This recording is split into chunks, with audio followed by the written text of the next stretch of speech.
Senate Committee Room, B 306.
This is the Senate of Virginia, Richmond, Virginia.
This is the Senate of Virginia, Richmond, Virginia.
Senate Committee Room, B 306.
Did you know live Senate video is now available at youtube.com/@Senate of Virginia?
Senate Committee Room, B 306.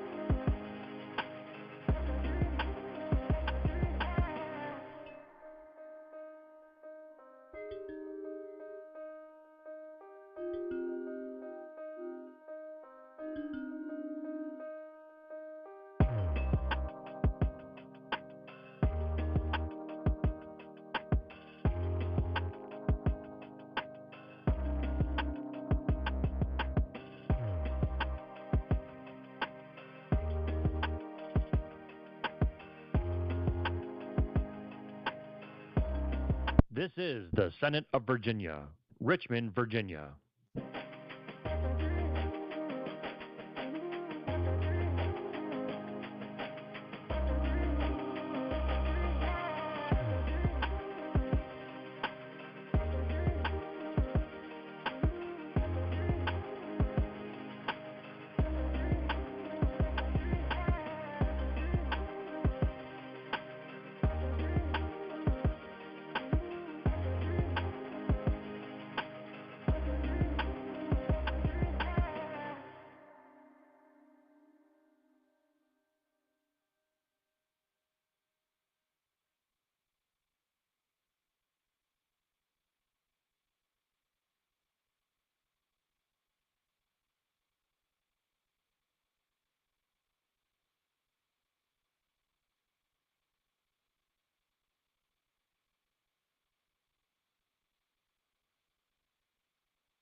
This is the Senate of Virginia, Richmond, Virginia.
Senate Committee Room, B 306.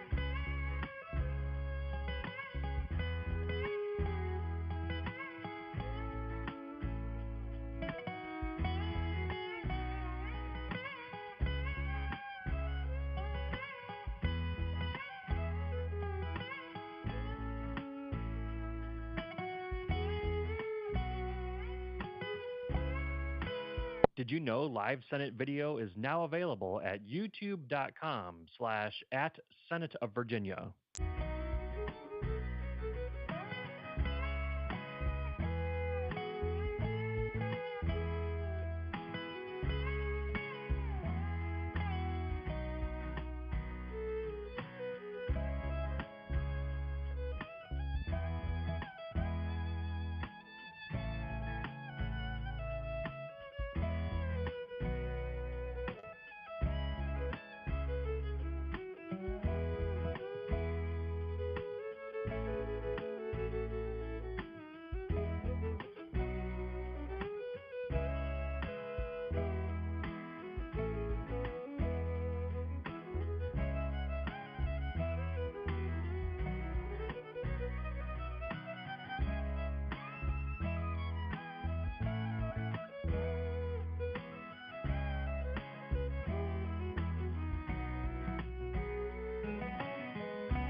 Senate Committee Room, B 306.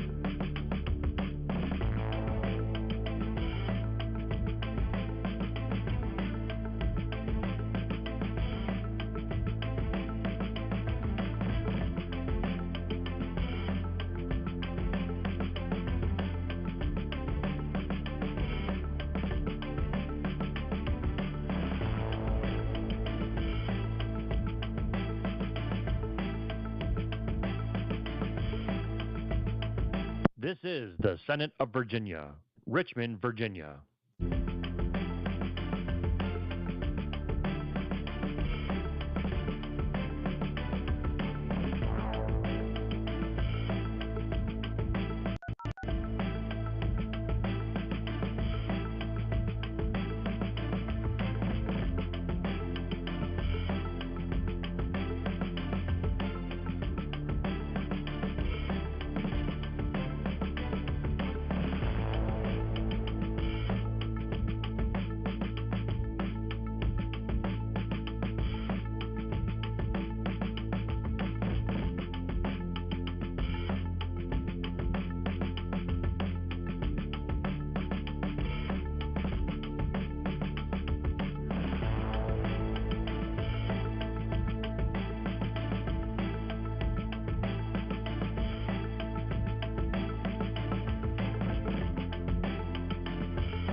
This is the Senate of Virginia, Richmond, Virginia.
Senate Committee Room, B 306.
Did you know live Senate video is now available at youtube.com/@Senate of Virginia?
Senate Committee Room, B306.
This is the Senate of Virginia, Richmond, Virginia.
This is the Senate of Virginia, Richmond, Virginia.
Senate Committee Room, B306.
Did you know live Senate video is now available at youtube.com/@Senate of Virginia?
Senate Committee Room, B306.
This is the Senate of Virginia, Richmond, Virginia.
This is the Senate of Virginia, Richmond, Virginia.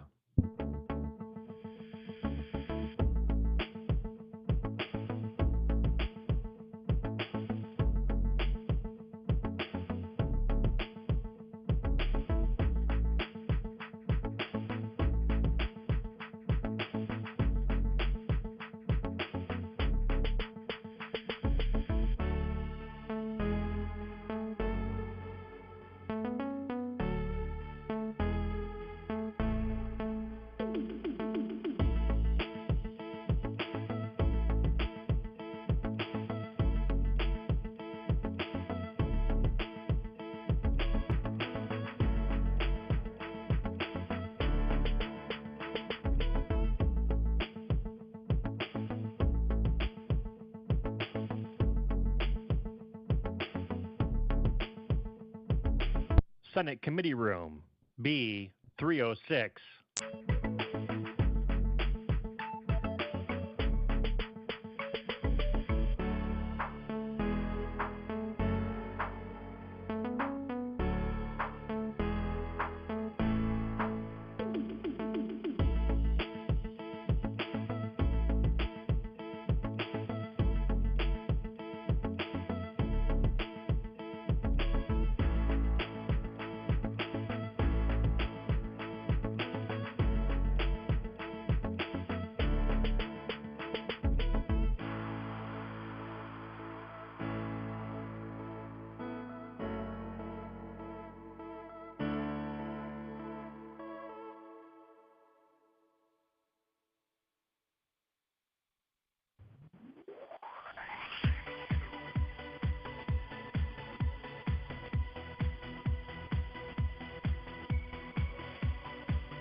Did you know live Senate video is now available at youtube.com/@Senate of Virginia?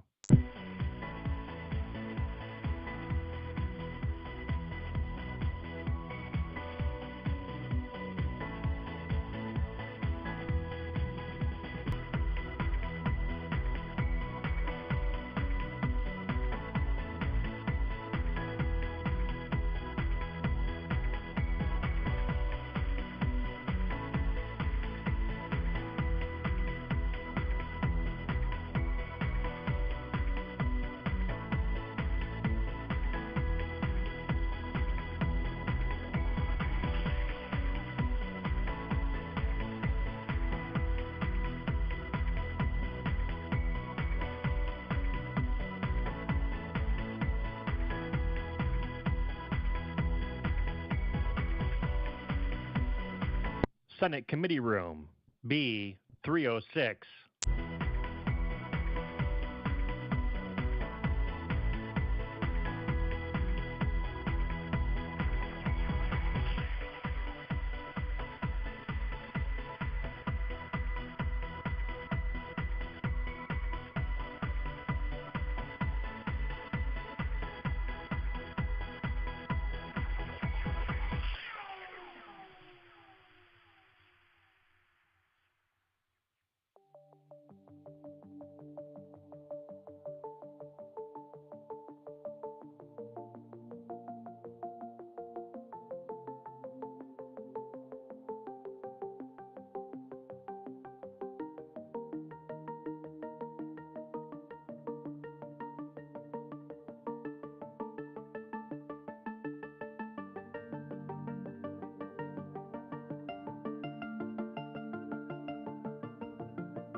This is the Senate of Virginia, Richmond, Virginia.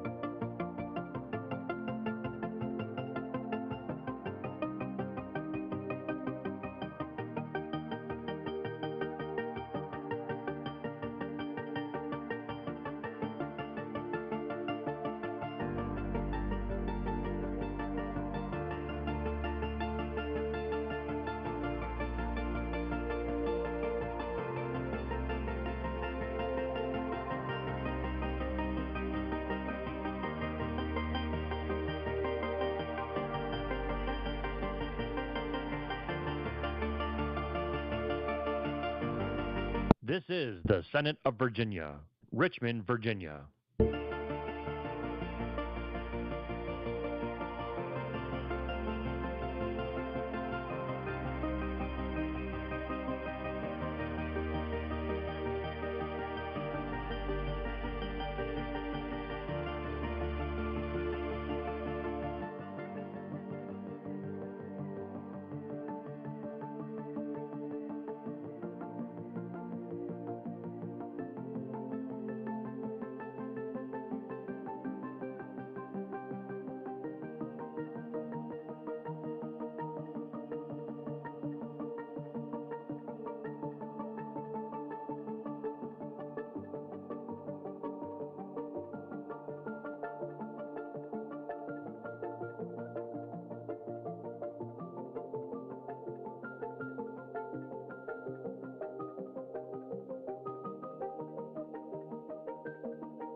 Senate Committee Room, B 306.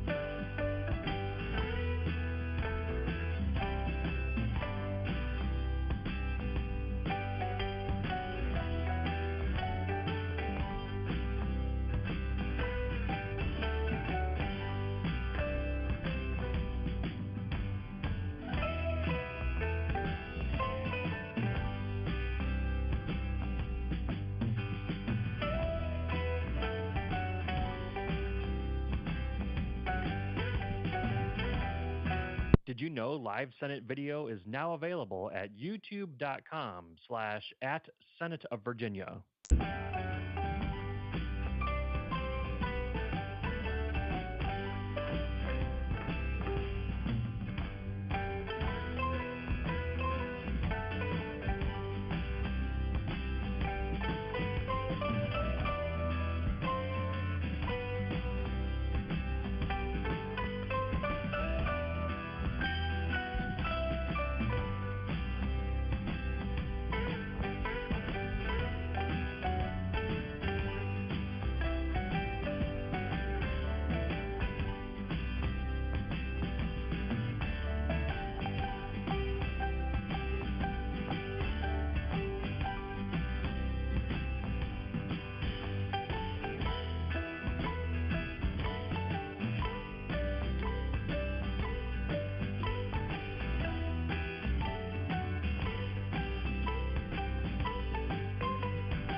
Senate Committee Room, B306.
This is the Senate of Virginia, Richmond, Virginia.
This is the Senate of Virginia, Richmond, Virginia.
Senate Committee Room, B306.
Did you know live Senate video is now available at youtube.com/@Senate of Virginia?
Senate Committee Room, B306.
This is the Senate of Virginia, Richmond, Virginia.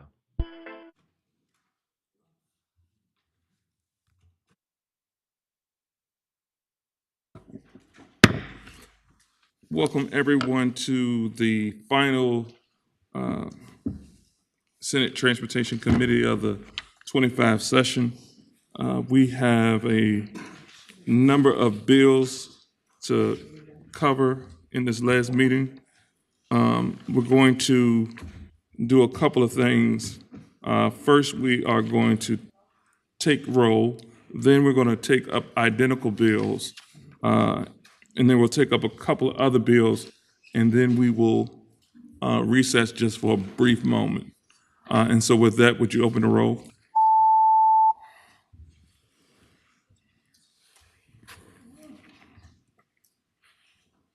Mr. Chair, you have a quorum. Thank you. So those bills that we'll take up in a block, 7 bills you found on the first and second page. HB 1683, patroned by Delegate Sewell, is identical to Senator McPike's bill. HB 1853 is identical, is Senator Delegate Arnold's bill, and is identical to Senator Hackworth's bill. HB 2205 is Delegate Kilgore's bill, and it is similar to Senator Sturtevant's bill. HB 2234 is Delegate Cousins' bill, and it's similar to my bill. And HB 2261 is Senator Delaney's bill, and it's similar to Senator Boysko's bill. HB 2503 is Delegate Wiley's bill, and it's identical to Senator Suderline's bill. HB 2756 is Senator Singh's bill, and it's identical to, Delegate Singh's bill, and it's similar to Senator Srinivasan's bill. And so if anyone wants to take any of those out of the block, I will caution you, but it is appropriate to do that at this time. If not, is there a motion? There's a motion. Is there a second? All right. Members will record your vote.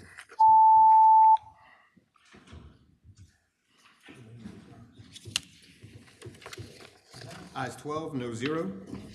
Ayes 12, no zero. That motion passed, and we got a lot of folks up out of here. Next piece of legislation that we'll take up is Delegate Fagan's 1793. You need a moment? All right, we'll take up, That's okay. yes.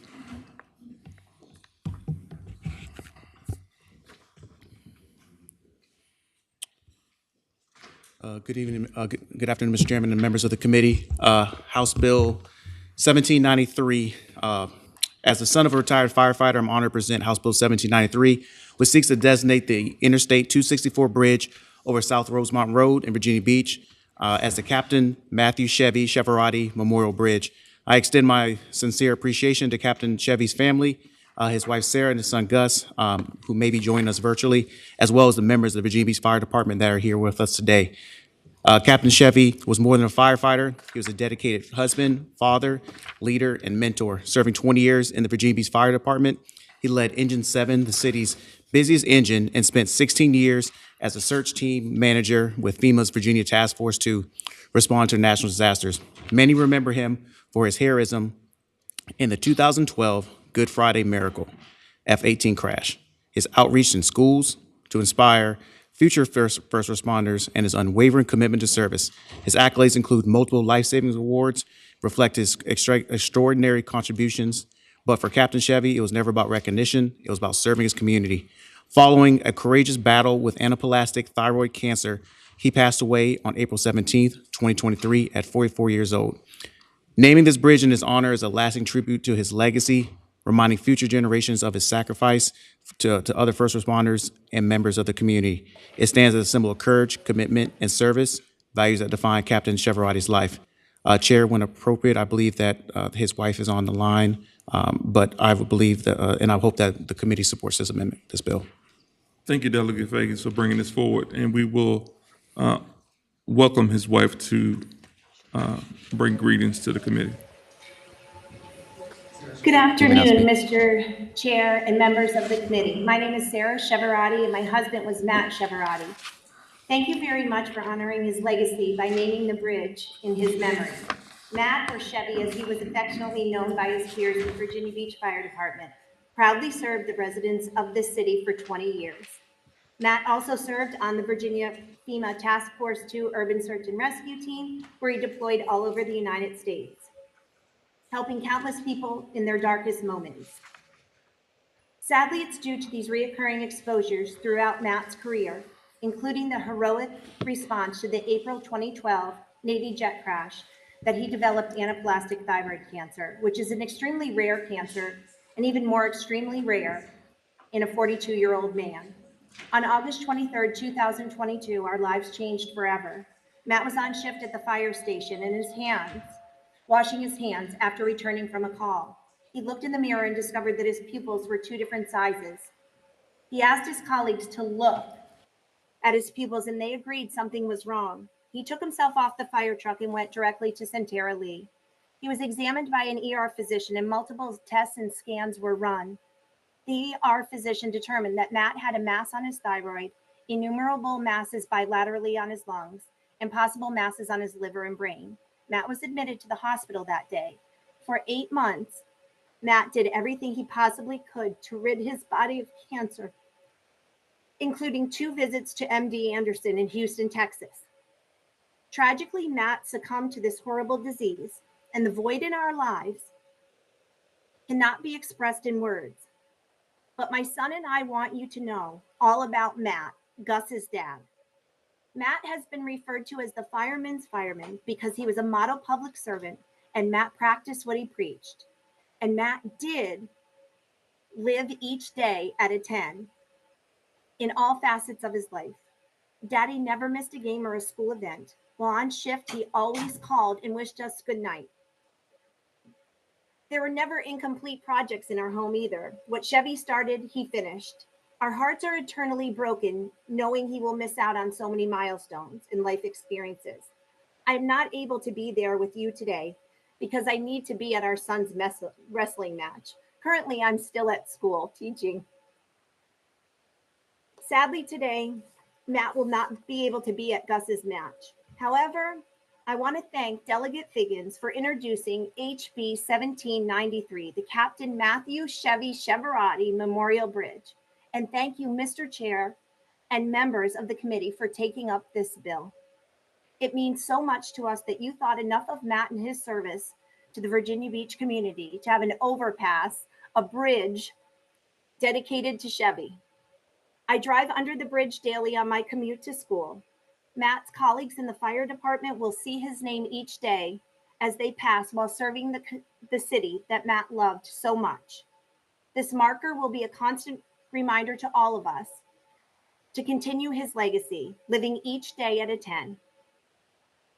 Thank you all for welcoming me to speak today, and we are so grateful for your time and your support for our family and for all first responders and their families. Thank you so much for having me. Thank you for joining us today, and again, thank you, Delegate, for bringing this forward. I know that it will be something that family and friends and coworkers will cherish, and good luck with that wrestling match this evening. Thank you, sir.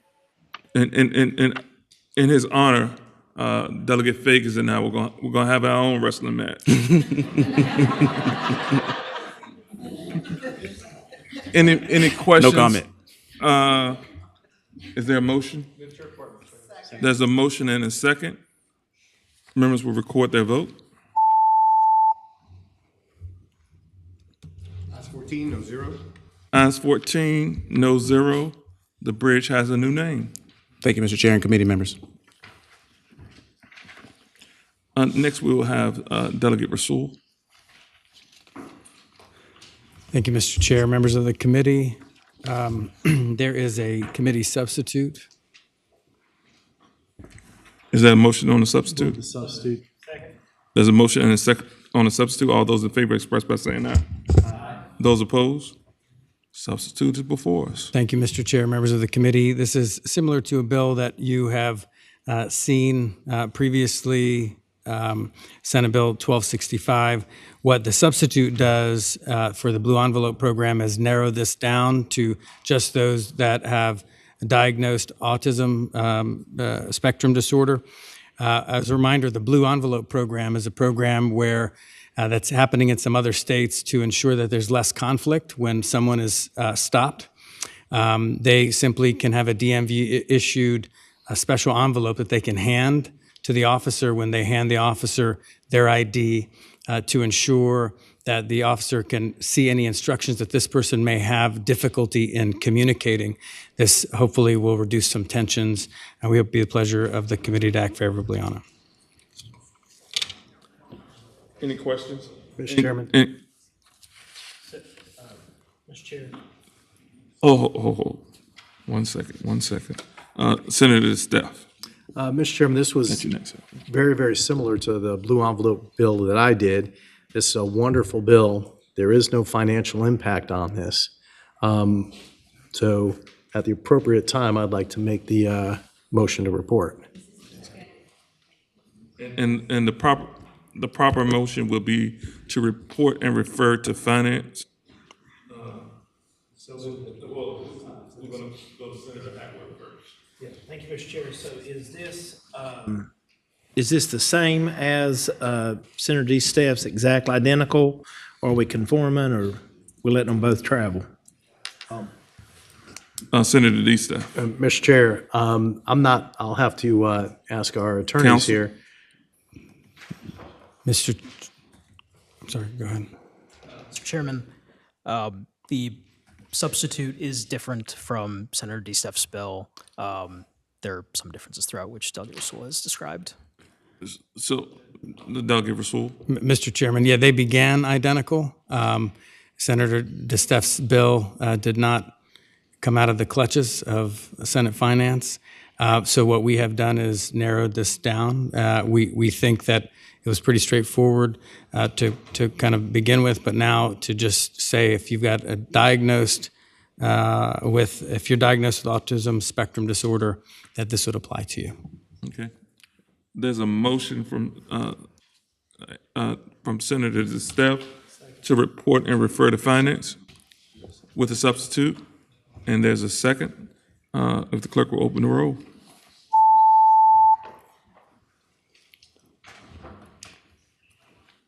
Ayes 14, no zero. Ayes 14, no zero. Motion passes. Thank you, Mr. Chair, members of the committee. Delegate McClure. Mr. Chair, I appreciate that demotion. No, I'm just kidding. Mr. Chair, members of the committee, Be gentle with this one. HB 2721 updates the code section related to the Washington Commanders special license plate to reflect the team's new name and logo and ensures that the proceeds from the special license plate go to the correct foundation as requested by the team. This bill does not recall existing license plate with the old logo. The enactment clause states that any plates previously used under this code section before amending it will remain valid. Mr. Chairman, I hope it is the will of the committee to support the bill. Any questions from committee members? Where's your enthusiasm? Anyone here to speak in opposition? Attendees online in opposition, please raise your hand. Anyone to speak in favor?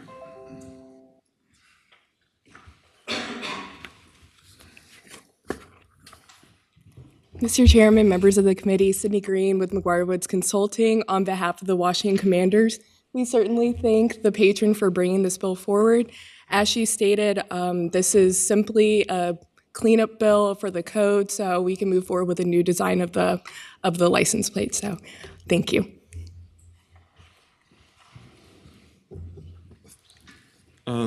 Senator Hackworth. Just speak to the bill. Senator Hackworth.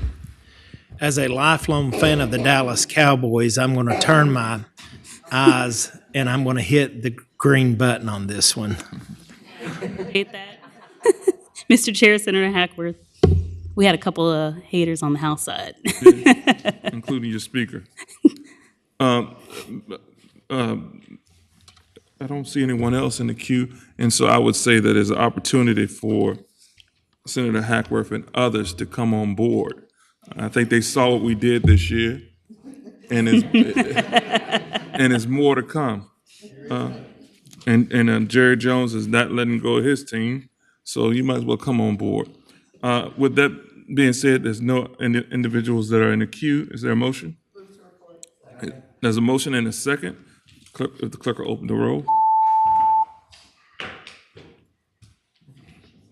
Ayes 14, no zero. Ayes 14, no zero. The motion passes. Thank you, Mr. Chair, members of the committee. Super Bowl 2026. We're going to win that 14-0. Delegate Sebo.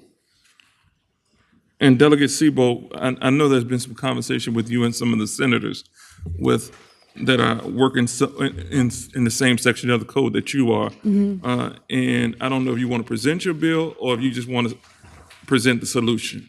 I'd love to present. Or where we are. I have a major substitute, so I'd love to present that. It left the House in a very much different form than it came to the Senate at this point, Mr. Chair. Okay. Is that okay, Mr. Chair? All right. And so do we have the substitute? Mm-hmm. You want to move the substitute? Yes, Mr. Chair. Okay. There's a motion and a second to move the substitute. All those in favor express by saying aye. Aye. Those opposed? The substitute is before us.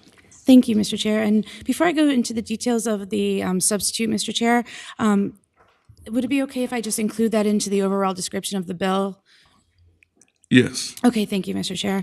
Okay, so just a really quick history of this bill, because it is a very large, comprehensive piece of legislation, as you see in front of you.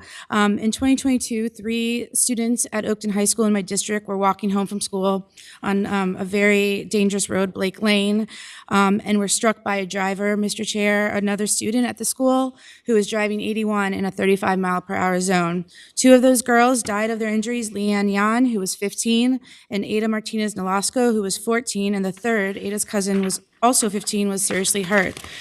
Mr. Chair, this tragedy devastated my community, but I'm not the only one who's lost constituents in their community due to extreme speed. So I just looked up a few in the communities of those in this committee, and for example, in Virginia Beach, Thomas Moore was killed just 2 weeks ago in a hit-and-run crash on Bonnie Road.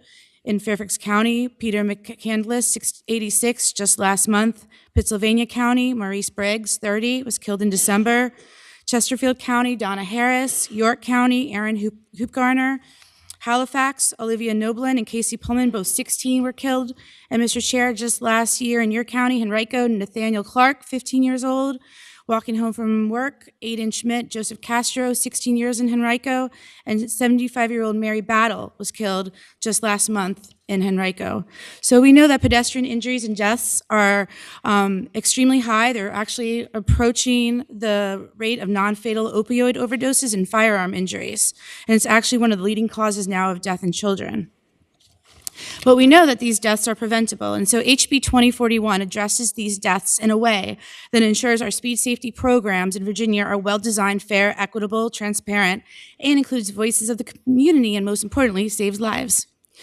Okay, so we worked with stakeholders throughout the Commonwealth over the last year, and we included recommendations for best practices from AAA, Advocates for Highway and Auto Safety, the Governor Highway Safety Association, the Insurance Institute for Highway Safety, and the National Safety Council. What we learned was that public support for safety camera programs can erode when they're poorly run or when people believe their only purpose is to generate revenue. So this bill ensures that speed cameras are only that, to protect our community, especially pedestrians and bicyclists. So first, in the original form that you have in front of you, it establishes new requirements for the placement, operation, and oversight of speed cameras. It specifies that 2 signs must be placed 1,000 feet before the camera to encourage drivers to slow down.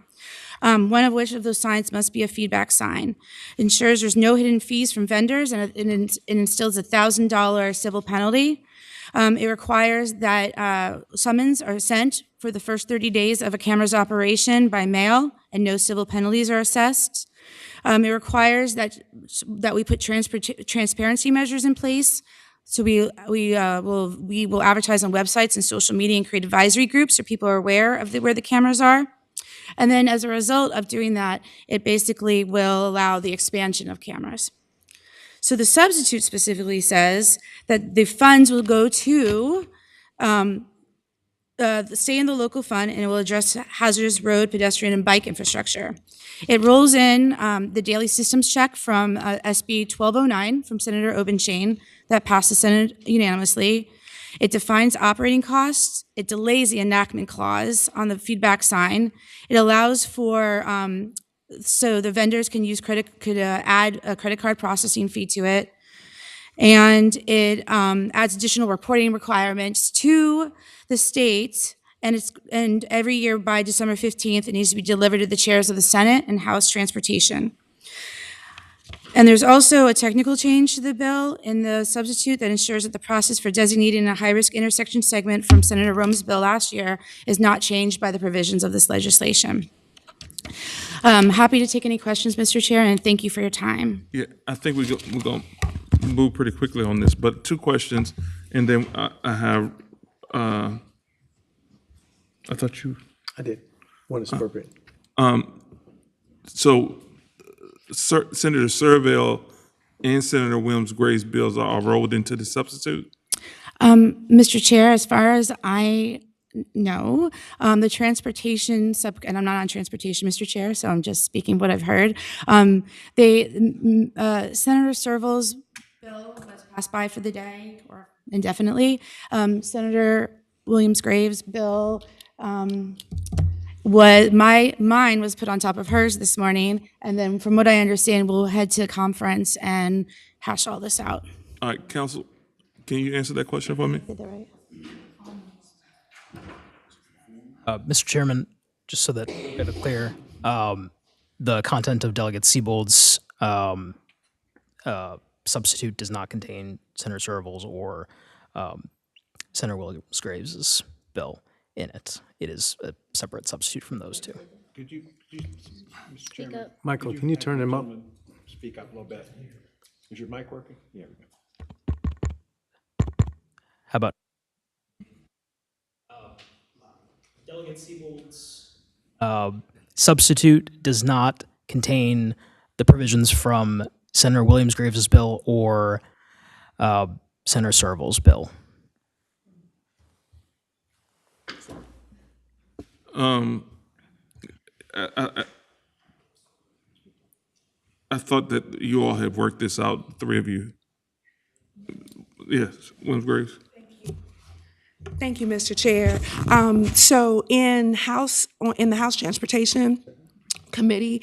Delegate Seabolt's bill was laid on top of my bill. The idea and the agreement that we made was that my bill would be laid on top of her bill in this committee, and we would go to conference. Senator Sarabel has since asked if we would incorporate his bill and all the layings on top ofs, and then send all three of them to committee. So whatever amendment she has, I have no problem with that amendment being accepted, just with the understanding that my bill will go on top of her bill here, her bill went on top of my bill there, and we'll all make it work in conference with Senator Sarabel's bill getting thrown in there somewhere in the mix. All right. Senator DeSteph, Senator Rome, Senator Diggs, do you all have questions yet, or you want to wait until we iron this out? I've got one quick or two quick questions. No, Senator DeSteph. And I'm trying to catch up to the 21-page substitute senator or Delegate Sabol. Can you point me to where it talks about where the funds will be distributed? And then secondly, can you, I think that's the challenge. I think we're going to be talking about a bill, and then we're going to substitute that bill. I think Senator Rome. Mr. Chairman, speaking to the bill.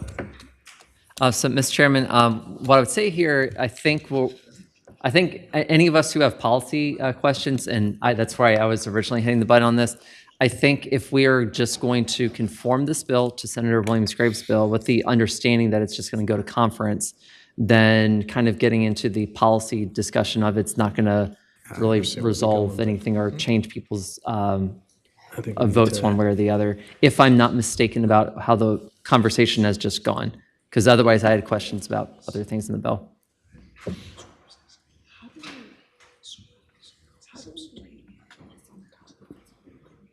All right. So do we have a substitute All right. with all of them How together? about the, Let's take a bite. I really want to just knock this one out because I just thought that they, excuse me. I was told that the three of them will work this out, but then it doesn't seem like. Mr. Chairman. Yeah, yes, let's take this bill by. Temporarily for Yes. today? Temporarily? Yes. And Senator Marshall, would you go ahead and, next bill is Delegate Keys-Gamarra.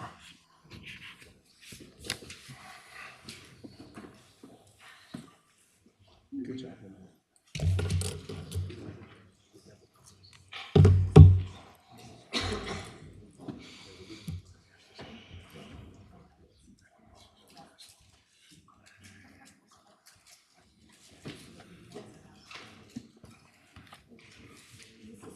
Should I go ahead? Okay. Good afternoon, Mr. Chair, members of the committee. I'm Delegate Karen Keys-Gamarra here to talk about seatbelts. Virginia has had the lowest observed seatbelt use rate in the country for the past 2 years. Our current observed seatbelt use rate is 73.20, and I think the only territory lower than ours is the Virgin Islands. The national average is 91.9%. Over 1.5 million Virginians are not buckling up, and we are the worst in wearing seatbelts. This bill would simply change the current law that says people in the front seat must wear their seatbelt. This bill would require all adults in the car to wear a seatbelt. It is really that simple. It does not make it a primary offense. It does have a small penalty of $25. And the goal is to try to figure out how to get our numbers up to save lives. I hope it is the will of this body to report this bill. Thank you, Senator, or Delegate Keys-Gamarra. The current law is that children, regardless of where they are, does not have to be seatbelted. So this is just adding adults. Adults in the back seat. In the back seat. Yes, to sir. the bill. Are there any other questions from the committee? Is there anyone here to speak in favor of the bill?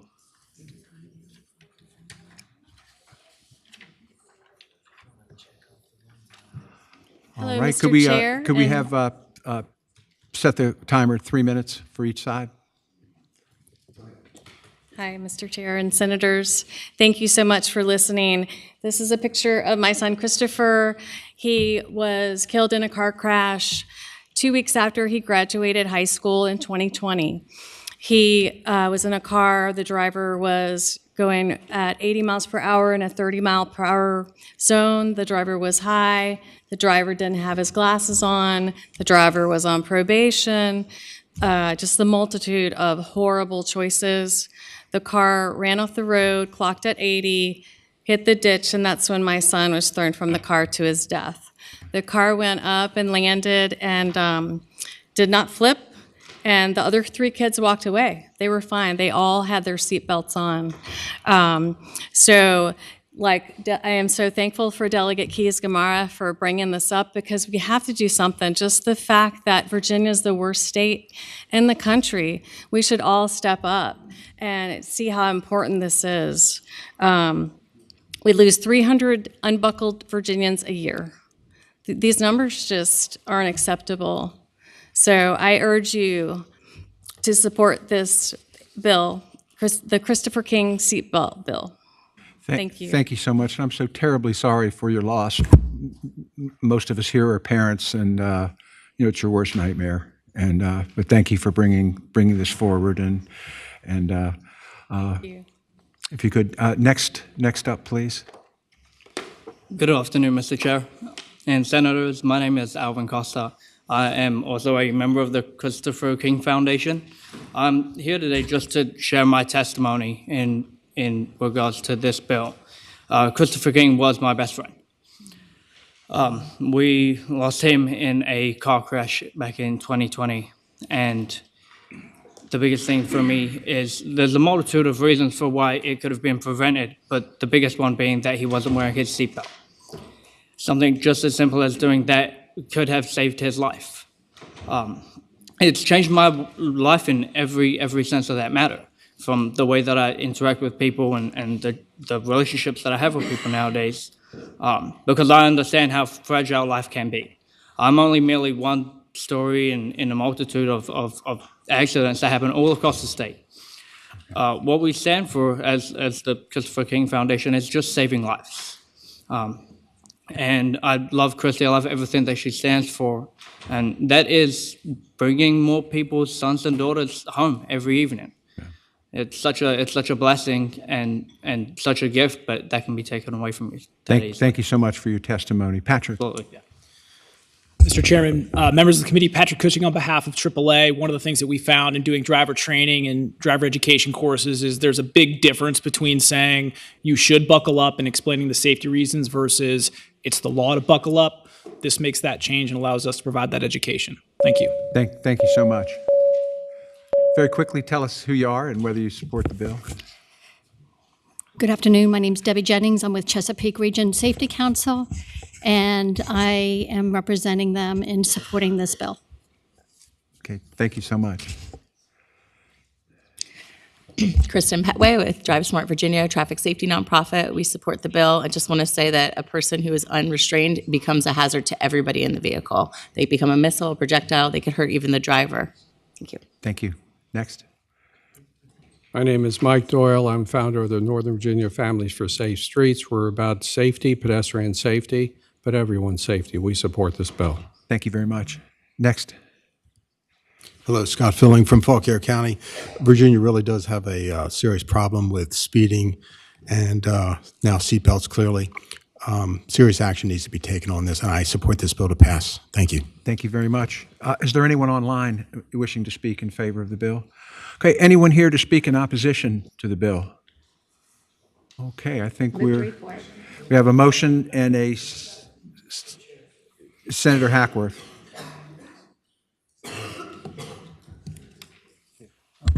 Mr. Chair. Senator Hackworth. Are there any states that require this that you know of? Require The Seatbelt, yes. adults in the If I rear to can be. call Ms. King back up, she has the statistics. I know them generally, but Okay. this is It's like knowing number of states. Thank you. Ms. there are a King? number of states. You have Hi. the numbers? So all of our neighboring states have seatbelt use rates in the 89 to 92%, and they require all seats to be covered for adults, and it's a primary law. So like we said, this is not a primary law. It's adding the back seat. It will help. So, okay, thank you very much. So, follow-up, Follow-up, just Mr. clarification. So Senator Hackworth. all of our neighboring states require this law. Was that correct? Correct. They have a primary enforcement seatbelt law. Okay. On all seats, On adults, front, all back? seats, Okay, correct. thank you. Senator Diggs, you had a question? Speaking to the bill. Speaking to the bill, please proceed. Thank you, Mr. Chair. I'm really torn between personal freedom and having to do this. I personally wear my seatbelt all the time because I want to. Your stories are certainly compelling. But two things are going to cause me to vote for this bill. Is one, it's not a primary offense, and number two, the fine is only $25. And I think efforts we need to increase our seatbelt usage certainly will save lives. So I'm going to maybe reluctantly support this bill. But thank you for bringing this forward. Thank you, Senator Diggs. Do we have anyone online in opposition to the bill? Move to Okay, report. we have a motion and a second to report the bill. Could you open the roll, please?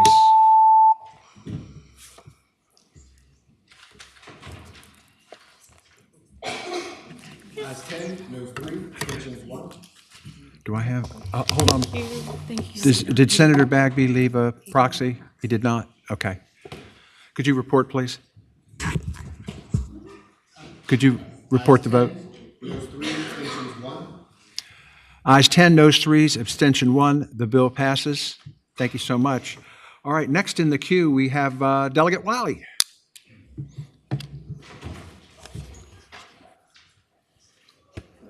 Welcome, Delegate Wiley. Mr. Chairman, good afternoon. Good afternoon. What you got for us? I got HB 1836, driver Turn training. your attention to 1836. All right, tell us all about it. Thank you, Mr. Chairman. This bill would improve driver education and safety by setting minimum requirements for safe driver training schools, which we call DTSs, operations, and providing the Department of Motor Vehicles the tools to properly monitor driver training school practices. Specifically, this bill protects students' personal information by requiring DTSs to store student records securely, thereby minimizing the risk of data breaches. Second, it deters DTSs fraud through enhanced control and tracking of certificates. DTS is used to report that students have successfully completed the training course.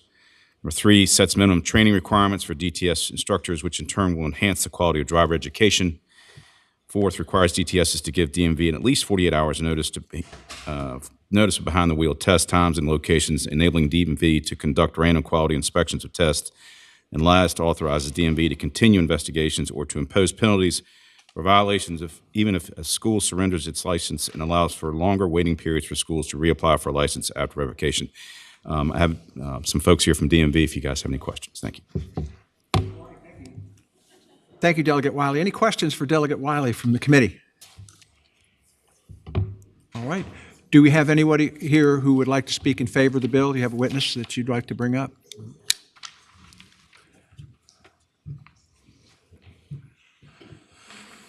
Welcome. Senator Marsden, members of the committee, my name is Brandon Bailey. I'm the legislative director at DMV. This is an agency bill, and the administration strongly supports it. I would like to thank Delegate Wiley for bringing it. Happy to answer any questions. Thank you. Thank you so much. Anyone else here to speak in favor of the bill? Anyone online? Wait a minute. Do we have anyone here in opposition to the bill? Anyone online in opposition? All right. Bill's before us. We have a motion and a second. Could you open the roll, please?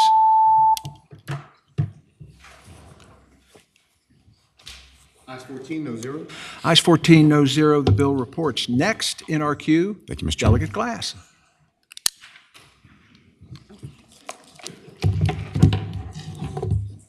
Good day. Delegate Glass, what you got for us? I have House Bill 2466. I first have a line amendment. Mr. Chair. All right. Could the clerk report the line amendment, please, or do you have it in writing? Mr. Chairman. Mr. Chairman, the line amendment is available. Could you either speak louder or turn your mic up? Chairman, the line amendment is posted online. It is on line 9, engrossed at the title after fund to strike sales and use tax. It's vestigial language from when the bill was related to tax provision. Okay. Delegate Glass, could you tell us what the substitute does and then talk about the bill? Yes, so what the line amendment did was align the title of the bill to what the bill actually presently does. So we just struck out sales and use tax because there's no longer a sales and use tax in the bill. So that to alleviate confusion, we removed that from the title on line 9. Okay. You're very All right. welcome. Hold on one moment.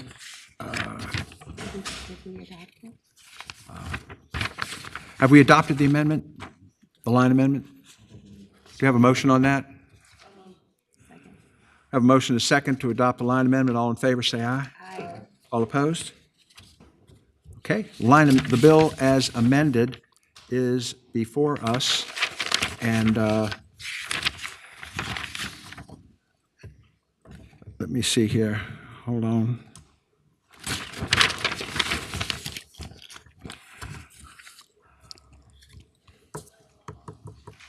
Okay, we have no one online.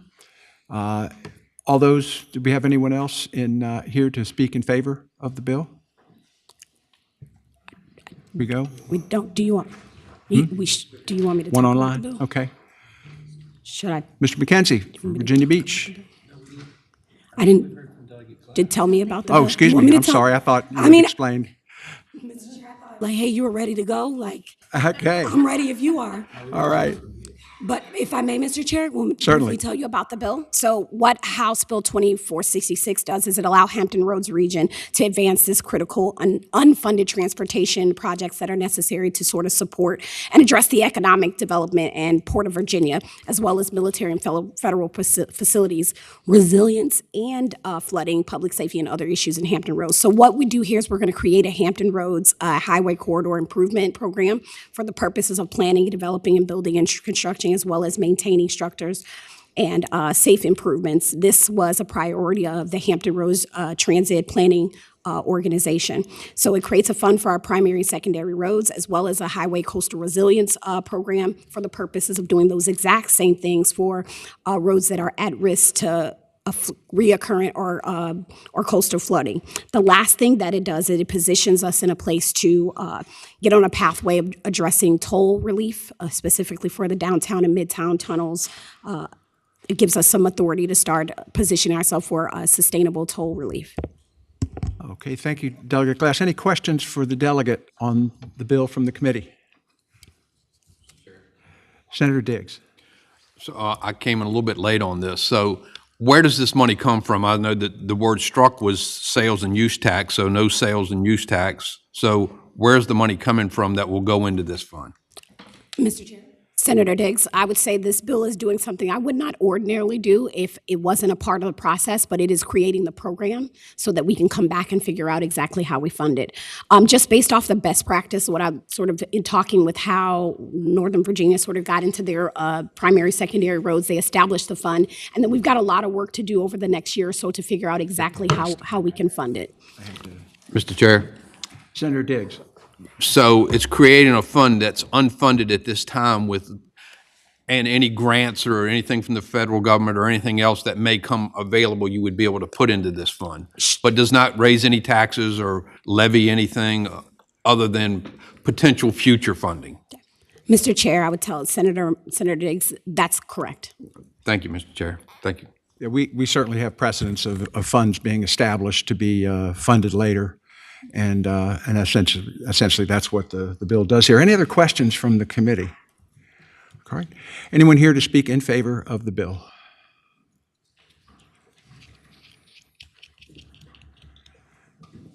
Good afternoon, Mr. Chairman, members of the committee. I'm Brent McKenzie with the City of Virginia Beach, and we appreciate the delegate bringing this forward, especially the creative, innovative portion of this to help with some of the flooding resilience. It's a huge issue in the City of Virginia Beach, and we look forward to this being part of that solution. Thank you. Okay, thank you. Next. Good afternoon, Mr. Chairman, members of the committee. Gretchen Heel with the Hampton Roads Chamber. We fully support this bill. It will address needs that we have throughout our entire region, and every locality would benefit in one way or another from at least one project. All right, thank you. Mr. Chairman, Rob Bohannon on behalf of the Virginia Transportation Construction Alliance, represent 300 companies that build and maintain Virginia's roadways. Hampton Roads made a lot of progress in recent years on some big projects. This will help some of those other projects get up and running and potentially facilitate their expediency as well. All right, thank you. Yes, good afternoon, Mr. Chairman, members of the committee. I'm Sherry Neal. I'm the Intergovernmental Affairs Manager for the City of Portsmouth, Virginia, and we thank Senator Glass for bringing this forward. Anything that's going to help us with our tolls and our flooding, we definitely support it, so thank you.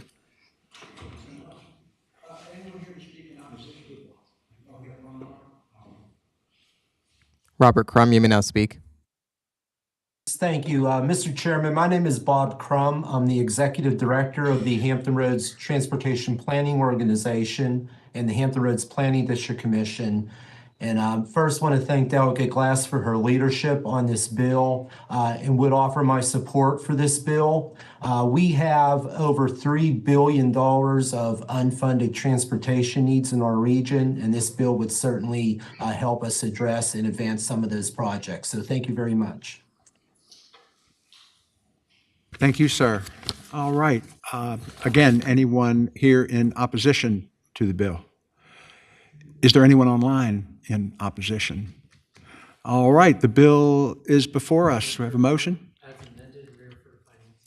We have a motion to report the bill as amended and re-referred to finance. Do we have a second? Second. We have a second. Would you open the roll, please?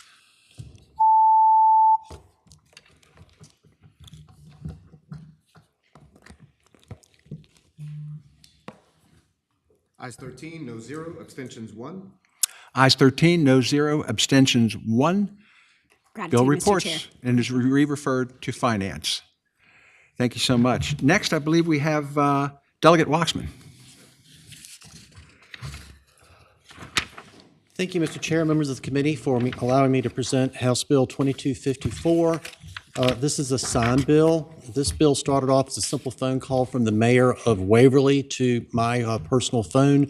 They had a sign up on the side of a building on Route 40, which is a 2-lane road, a couple blocks off of Route 460. It was about 4 foot by 8 foot. They use it as a community bulletin board. They had one of our VDOT inspectors come by and give them a notice that they needed a $500 license fee per year for that sign. They knew about the permit, did not know about the sign. The reason that they qualified is our county only has one grocery store in it, and they would occasionally run an ad for that one grocery store as a community benefit. That fell in the category of commercial sign, and I work with trying to find out the justification. Currently, it's a $500 permit or license for a company to have signs. That includes if you have 10 signs, it's $500. If you have one sign, it's $500. So originally, my bill looked at cutting the license fee from $500 down to $100 for a single sign user. And speaking with VDOT, they actually looked at it, realized that there were only 95 of these licenses out there. They changed it, and we did a substitute in the House that took the license fee out altogether. It actually saves them money by making it much more efficient for them. The permit is still there, but the license fee disappears. I've also had one of our volunteer fire departments in another part of the state submit a letter saying that they were supportive of this bill too. Okay. This would not qualify as special legislation, would it? It would be across the state, so I would not think it would. Across the state? Yeah, yes, sir. Okay, it's not just this one. It was just the one sign, town of because it Waverly. impacts all the others and reduces and removes the fee. Yeah, it keeps the permit, but it removes the license for the rest of the state. It was just one single locality that started the process, but it would be statewide, yes, sir. Very good, thank you, sir. Questions from the committee for Delegate Waxman? Mr. Chairman. Delegate Senator Suderline. This is an excellent bill. Excellent. I mean, we sometimes have have people that put bills in and ask students to follow them so they can understand the process. But I mean, this is really it was a local problem, identified, worked on it, made it even better. And so his community, and sounds like 94 other communities around Virginia, this is just excellent. And, you know, when I show kids how legislation's made, this is going to be one of the examples I give. This is great. All right. Tell us how you really feel. All right. Other questions from the committee? Is there anyone in the audience who would like to speak in favor of the bill? Anyone in the audience wishing to speak in opposition? Anyone online for either opposition or support? All right, the bill is before us. Second. We have a motion and a second to report. Would you open the roll, please?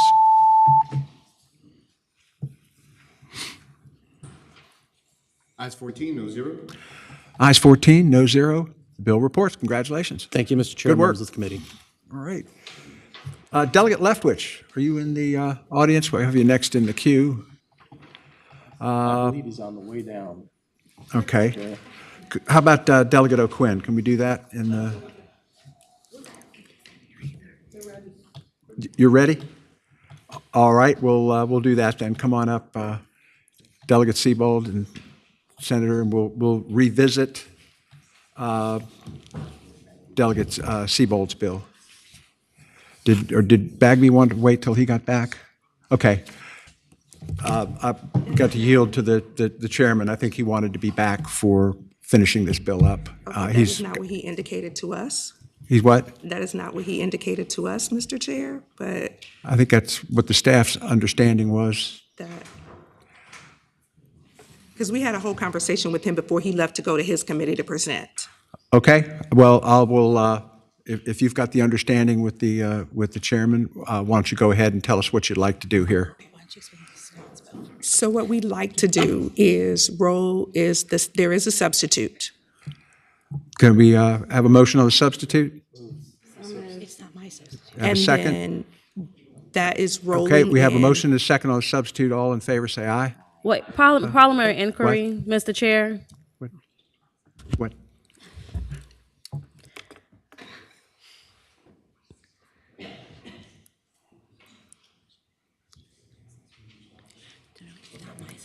I've been told. No, it's different than mine. Okay, we'll do it.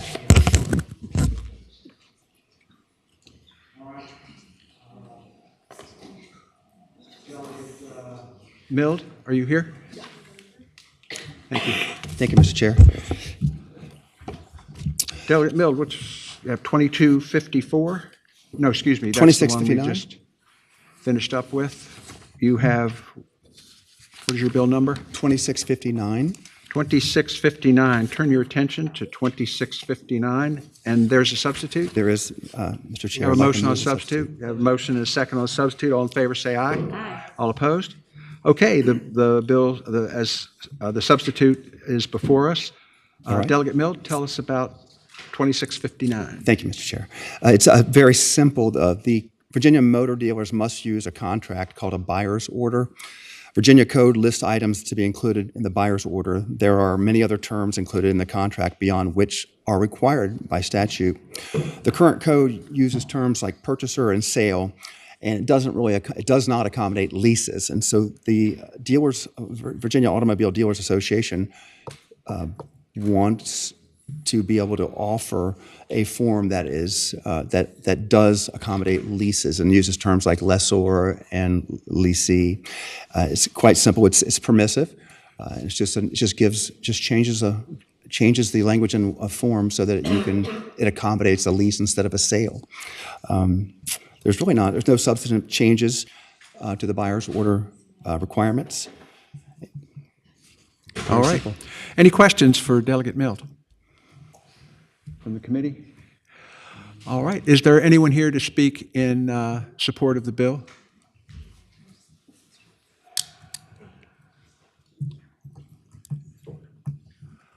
Welcome, Ms. Gambardella. Thank you, Mr. Chairman. Ann Gambardella for the Virginia Auto Dealers Association. Yes, this is a bill that would just allow our dealers to update their forms and use terms that more accurately reflect a lease versus a sale. Very good. Thank you. Anyone else in support of the bill?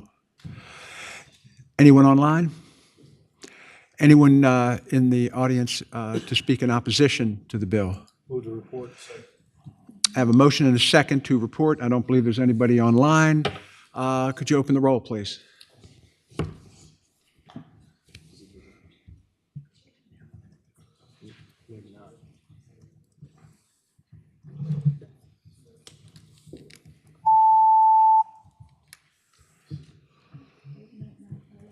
Ayes 14, no zero. Ayes 14, no zero. The bill reports. Congratulations. Thank you, Mr. Chair and Senators. Thank you. Is Delegate Sullivan here? Is Delegate Wiebert here? And Delegate Leftwich and Delegate O'Quinn are also not here. Delegate Green is here? Oh, okay. Come on up.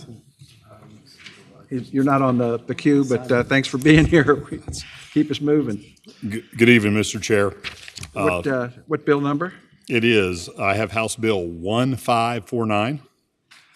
Turn your attention to House Bill 1549, Delegate Green. Tell us about your bill. Which is very similar before you, Senator Diggs's bill, SB, I should say, 750.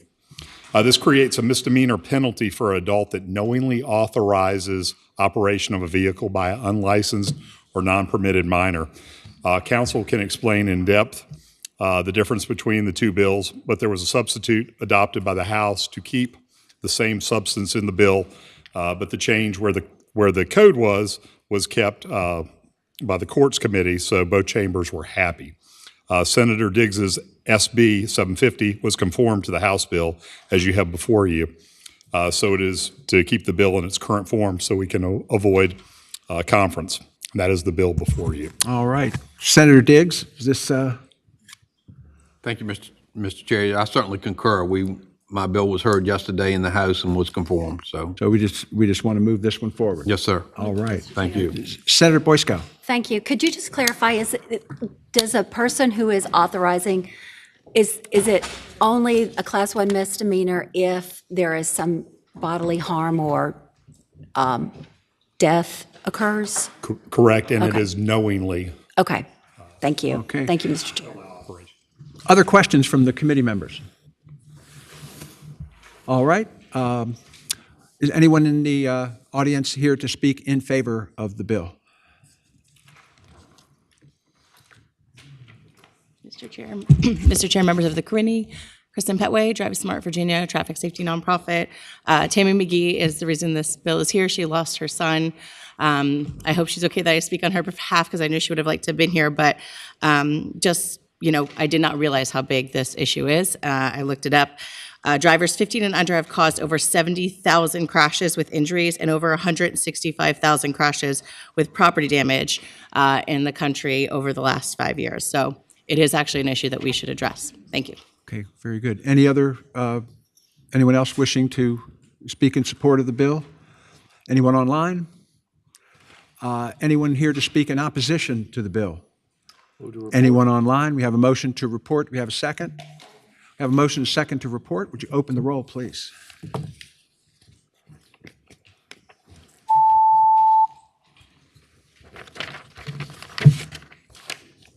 Ayes 14, no zero. Ayes 14, no zero. The bill reports. Thank you, Mr. Chairman. Congratulations, Delegate Green. I believe, is Senator Bagby returned? They're outside, but Delegate O'Quinn Okay. is here. Delegate O'Quinn, could you, what is your bill number? Yes, sir, Mr. Chairman. I have two bills. House Bill 2211. Uh-huh. Mr. Chairman, this bill is a bill that allows mine safety vehicles in Virginia to mine rescue vehicles to be equipped with red and white warning lights. Anytime those vehicles get called out, certainly it is a state of emergency, and this will hopefully enable them to get from the location where these vehicles are stored to the actual mine rescue location in an expeditious manner. Thank you. Just a quick question. Would any of these lights be placed on personal vehicles used by volunteers or Mr. are we Chairman, talking about on official public vehicles? Yes, sir. The way that this vehicle is written, it would be any vehicle operated by a mine rescue team that's certified through the actual process. So it would be the vehicles. A lot of times they'll remind you of an ambulance. They're a fairly large type vehicle. This particular bill would not allow folks serving on that team to have them on their personal vehicles. So just be on public. Yes, sir, Mr. Chairman. Paid for vehicles. Okay. Thank you very much. Anything else? That's it. To report? Okay. Any questions from the committee? Oh, we had a couple other things to go through first. Anyone here to speak in support of the bill? Anyone here to speak in opposition to the bill? Is there anyone online, either in support or opposition? All right, now we're ready for a motion. We have a motion and a second to report the bill. Would you open the roll, please?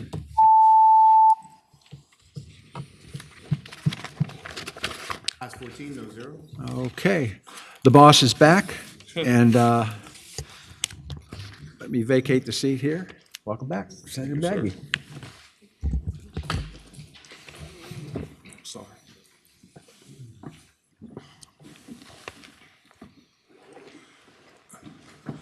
Ayes 14, no zero, the motion passes. You have another bill? Yes, sir, Mr. Chairman. Of House Bill 2458. Thank you. Go forward. Yes, sir, Mr. Chairman. I do have a line amendment, and if you adopt that, I'll be happy to explain how that changes the bill. There's a motion and a second. All in favor express by saying aye. Those opposed? All right. Thank you, Mr. Chairman. So House Bill 2458 is designed to get at an issue that we're having in rural Virginia where trailers that are used on the farm that are, and if you've been on a farm before, those trailers get beat up pretty good along the way. And so to be able to get product from the field to the next point, that could be a farmer's market, that could be an aggregation point that then goes elsewhere to a third party. The vehicles don't always have functioning tail lights and signal lights. So this code section, or this bill goes into the code section related to utility trailers and describes the amount of reflective material that would need to be affixed to the rear of the trailer, and says that between sunrise and sunset, the amendment that you just adopted takes language from another code section that then goes into times of rain, smoke, fog, snow, sleet, insufficient light, et cetera. And that was language brought by the state police to say that if you're driving, even though you might be between sunrise and sunset, it could be foggy and you probably don't need to be on the road during that time period. So that was, I considered that a friendly amendment, and that's the bill, Mr. Chairman. Thank you. Senator Roan. Thank you, Mr. Chair. Mr. Chair, I have a question, actually probably for Major Maxey, if you can speak to it. All right, so thank you, Mr. Chair. Mr. Chair, I would ask the witness here, who just got voluntold to come up, so sorry about that, whether we have any other existing precedent for having anything else that's on the road other than, we talked about Senator Peake's bill in Amish country earlier that didn't end up reporting out. But do we have any other precedent for other vehicles that are on the road that that are not required to have those sorts of brake lights in the back? And if so, will the reflectors that are on here be sufficient enough to basically make sure that that any vehicle that's behind that is going to have adequate notice that that person is slowing down? Mr. Chair, Ron Max, Virginia State Police. Senator Rome, no, not that I'm aware of. There are no other vehicles allowed to have this. I appreciate the delegate bringing some of the language, some of the concerns to make it consistent with other aspects.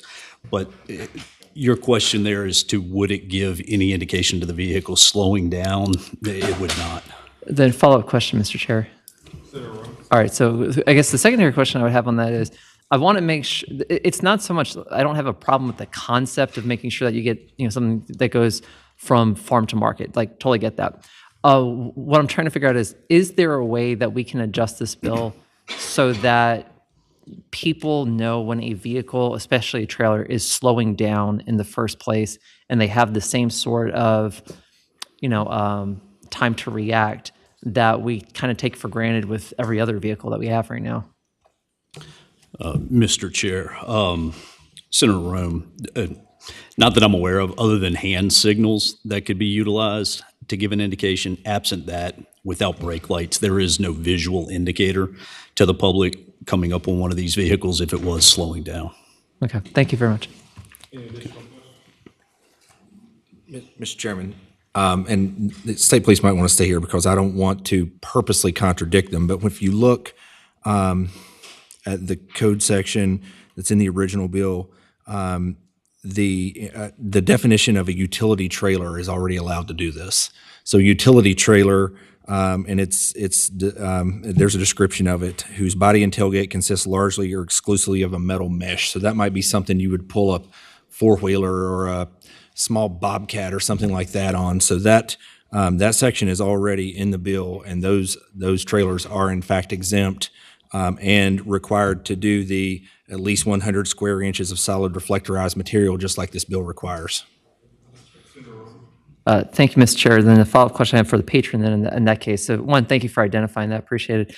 But the second part on that is then when you're dealing with like a Bobcat size, that's typically, you can kind of see over that, and you can see, especially on a truck, right? You can see the brake lights of the truck itself because it's not that large of a trailer. How large are the trailers that we're dealing with on this? Because any trailer or semi-trailer, that tends to be like, especially if it's like, horse cattle size trailer, that tends to be pretty big, and you can't see the brake lights of the vehicle it's actually pulling in the first place. So is there some way that we can see, just make sure that we're going to have that safety there for the driver who's behind the one in the trailer? Mr. Chairman and Senator Rome, so the code sections that you see that would be trailers exempt from registration, those various code sections you see are the ones that have already exempt or already use farm use tags or the permanent placard. So it is a very narrow subset. You can't just drive a tractor trailer or some regular trailer. Now, the trailers are probably, I'm going to shoot in the dark here and say most of them are probably 20 feet or so long. And so I don't know exactly how to get at this issue of the taillights getting knocked off, broken, otherwise displaced from the trailer, and still get into a posture where, these folks are not getting tickets trying to get from the farm at point A to the next point B. So, Mr. Chair. Thank you, Mr. Chair. So what I think we'll do, how about once the vote comes up, I suspect it's going to be fine. I'll throw up an abstain, just put on regular calendar, and then let's follow up afterward and see if we can figure out something by the time this thing gets to the floor. Sounds good.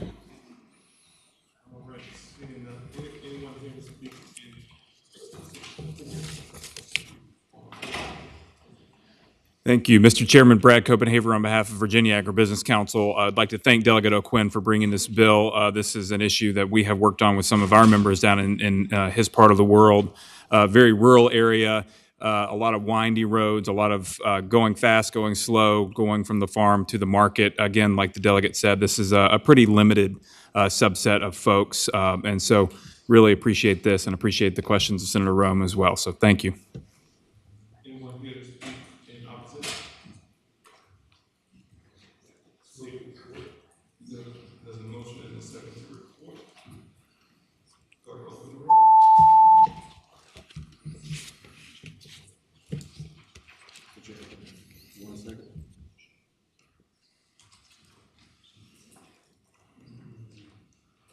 Ayes 13, no 0, extensions 2. Ayes 13, no 0, extensions 2. Bill passes. Thank you, Mr. Chairman.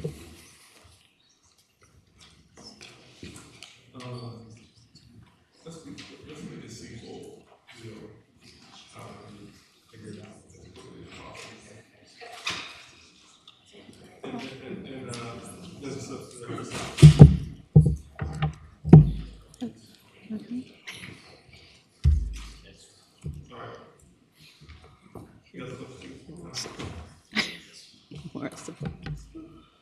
Mr. Chairman, the substitute is posted online. It takes Senator Williams Graves' bill, and that's SB 1233, and Senator Serval's bill, SB 776, and combines them, and that is the substitute.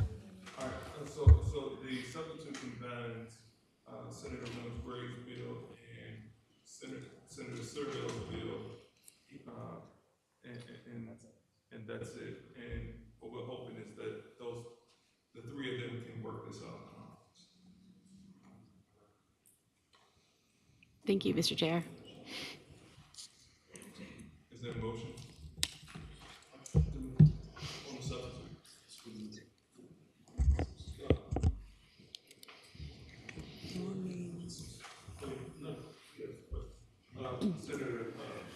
Just a question, I think, perhaps for council. The delegates' bill was I think 20 pages, 21 pages, the substitute.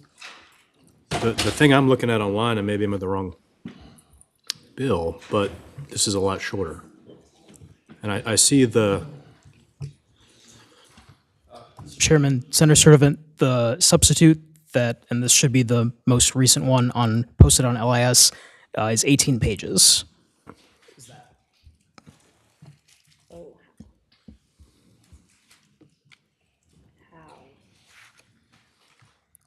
Is there a motion on the substitute? So moved. Is there a second? There's a motion and a second on the substitute. All those in favor express by saying aye. Aye. And then the substitute is properly before us. Thank you, Mr. Chair, members of committee. We're not quite No, hold on. We're not That's just a substitute. We're not finished yet. I thought we were done. Yep, we're not finished yet. No, hold on a second. Council, do you have something to add? Whatever you told Sturtevant?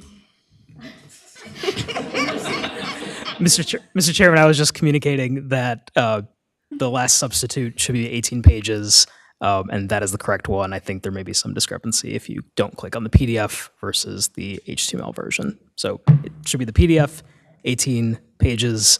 It is the one that is showing at the top of LIS now.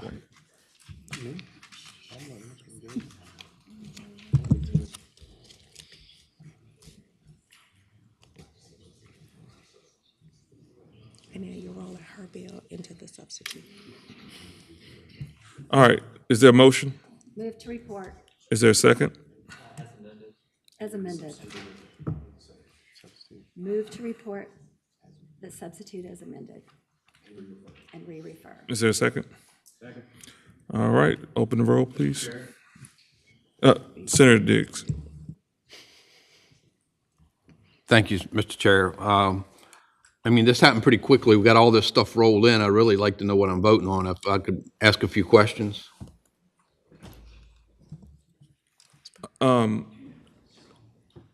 Both of these bills, Council, would you share what was the fate in this committee of Williams Graves' bill?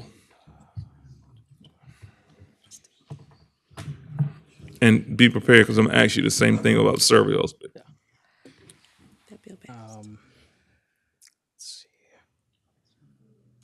Mr. Chair, my bill passed out of this committee.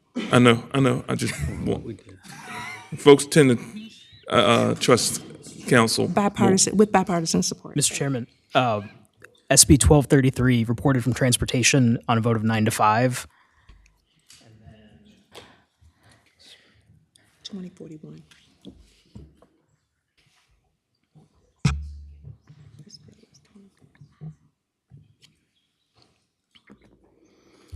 And then SB 776, which is Senator Serval's bill, reported from this committee with amendment 10-4.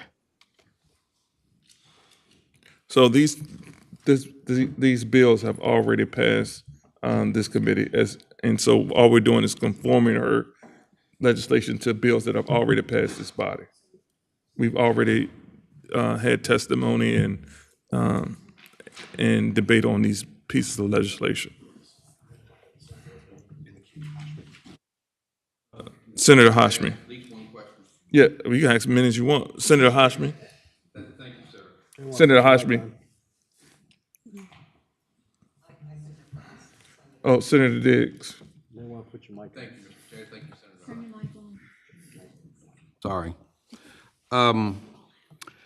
There's an additional bill out there by Senator Craig that expanded, as I remember, at least reading the prior substitute, that said, because this seems to be all-encompassing a lot of this photo enforcement. Her bill allowed for retired law enforcement officers. I didn't see that in here. Is this some way we should add this to, just to make it cleaner, or? May I, Mr. Chair?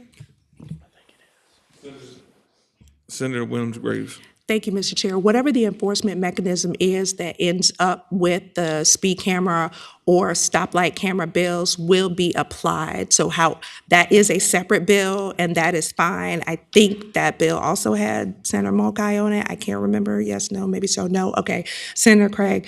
But Mr. Chair, however that passes, as far as in not enforcement, but who's able to issue the tickets with regard to whether they are law enforcement or retired law enforcement, that would then apply to this bill in its final version, should it pass. Okay. Senator Hashmi. Thank you, Mr. Chair. I think I'm equally confused. I think even more so now. But just wanted to clarify procedurally, if we are conforming the delegates' bill to the senator's bill, which incorporated also Senator Suravel's bill, does the language of the delegates' bill disappear entirely then, and we're replacing it with the senator's language? Am I correct in that? That is correct. Thank you. Senator Prakarsky. Oh, no, I was just going to clarify what she just said. Thank you. Senator Srinivas. Thank you, Mr. Chairman. I have a question about to the patron or patrons now on how where the funds would go. I think Delegate Siebold, your bill had it go to the Commonwealth Fund. Mr. Chair, as far as I'm aware, with the new substitute, that my language is erased completely, so I'm unable to answer that question. And again, folks, this is to get these in the conference, and so they will figure that out in conference. Thank you, Mr. Chair. All right, there's a motion and a second. If the clerk will open the roll.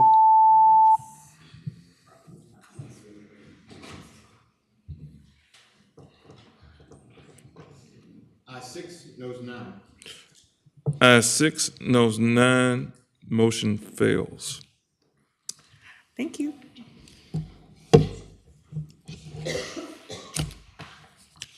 Next, we have Delegate Leftwich.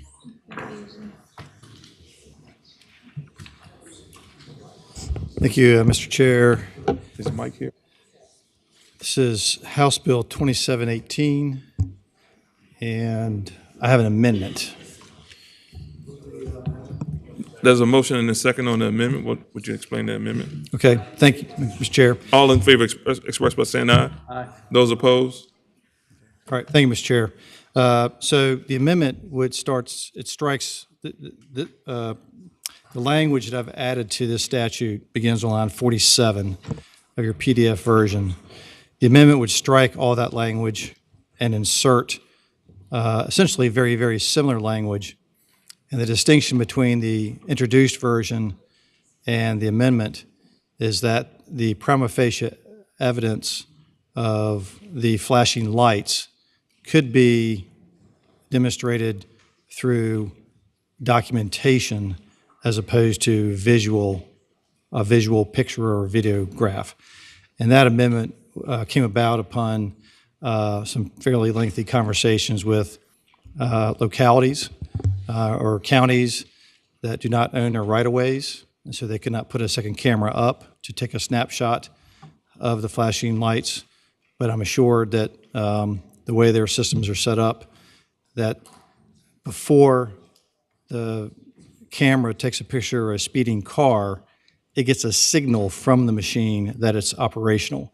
And so once the citation is written, that citation will be sent to the registered owner of the car.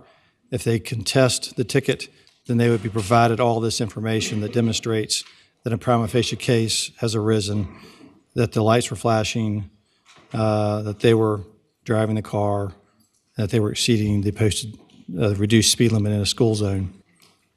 And so the reason I brought the bill was because I've had a number of constituents contact me and saying, you know, the lights weren't flashing. I went to court and the judge didn't believe me, and there was no picture of the lights working. There was no evidence of the lights working, and they were frustrated.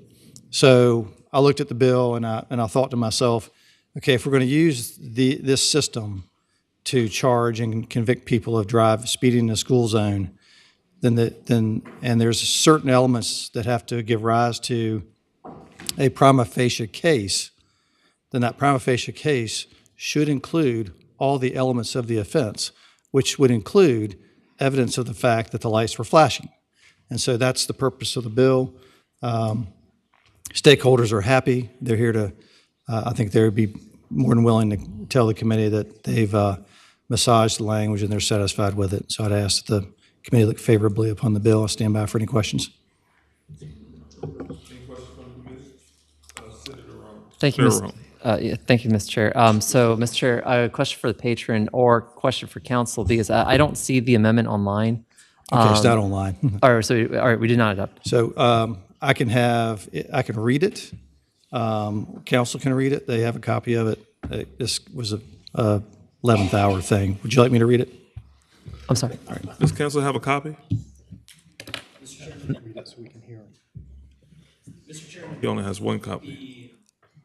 The line amendment would, on line 47, it would strike all the language that is added to the bill. This is between lines 47 and 51, and it would add in replacement, however, for any photo speed monitoring device placed in a school crossing zone, such sworn certificate or facsimile thereof shall not be prima facie evidence of the facts contained therein unless such photographs, microphotographs, or other recorded images or documentation depicts or confirms a portable sign or tilt-over sign that is in position and blinking or otherwise activated, indicating the school crossing zone pursuant to section 46.2873 at the time of such vehicle speed violation.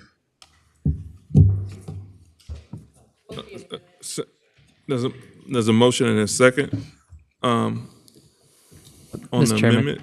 All those in favor express by saying aye. Those opposed? Senator Rome? Mr. Chairman, question for the patron. Senator Rome? So, Mr. Chairman, I'm going to invoke the former House Courts Chair and ask if to use the Al Bell rule of, can you please explain the difference between what we had and what we have, like we're in 8th grade? All right, so as the bill introduced would have required photo evidence of the camera being operational. That's problematic in some jurisdictions because they don't own the right-of-ways and they can't put a camera on VDOT property. In Chesapeake, where I'm from, they own the right-of-ways. So anyway, so what we did was with the amendment was we said video evidence or documentation establishing that the lights were activated. Thank you. Anyone here to speak in support?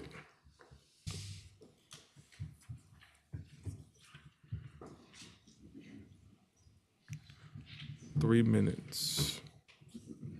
Good afternoon, Mr. Chairman, members of the committee. Natalie Spillman with Chesterfield County. We thank the delegate for the work on this bill and helping to address our concerns, and we support this bill. Thank you.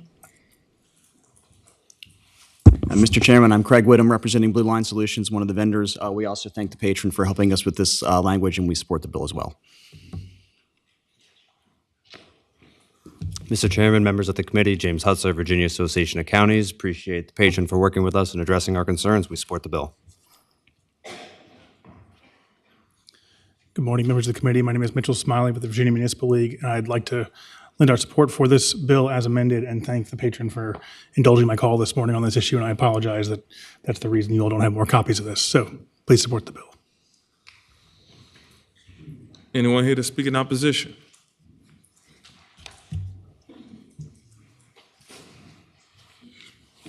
Scott Fielding, Fauquier County. I addressed this when the bill went through the House of Delegates. One thing I've seen since the speed ticket camera bills, the speed ticket cameras have gone up in school zones in Fauquier County, which we do have a very serious problem with that, is that they work really great. And I just ran some stats, or I didn't run the stats. I got them from the Sheriff's Department. It turns out just in 7.5 months, the speed ticket cameras, just in 11 school zones, which are only operational for 45 minutes in the morning, 45 minutes in the afternoon, and Monday through Friday only, they generated 15,800 speed tickets. And they're still allowing that 10-mile-per-hour grace period. And they raised $420,000, which can go back into public safety funds and things like that. The police, when I ran there, looking at how many citations state police and Sheriff's Department police were writing citations that didn't even come close. What these speed ticket cameras do, even when they're not operational, is they make people obey the speed limit.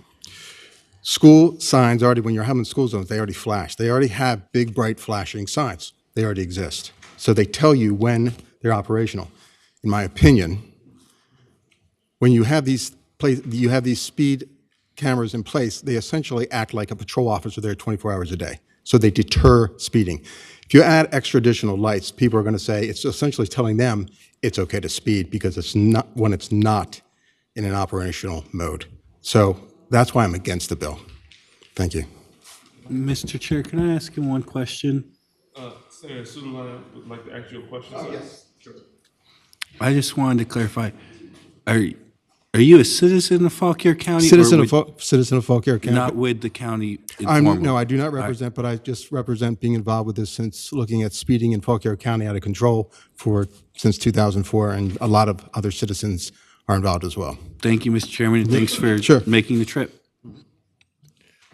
All right, members of the committee, there's a motion. There's a second.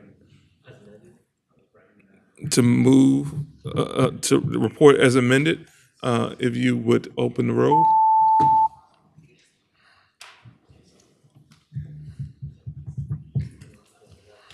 Thank the committee. Ayes 14, noes 1. The motion passes. Next, Delegate Sullivan. And then Weber, and then Munding King. Thank you, Mr. Chair.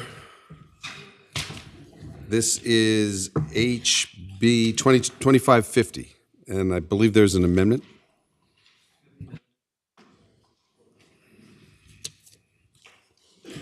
There's a motion. Is there a second? There's a motion and a second. All those in favor express by saying aye. So thank you, Mr. Chair. And the amendment, just cutting to the chase, changes the number 90 decibels to 95 decibels, which will become relevant as I explain the bill. 2550, Mr. Chair, has to do with the fact that modified and aftermarket mufflers on vehicles and the impact on the communities has become a growing issue in lots of parts of Virginia. Modifying a car's exhaust to make it louder than the original muffler is illegal in most states, including in Virginia.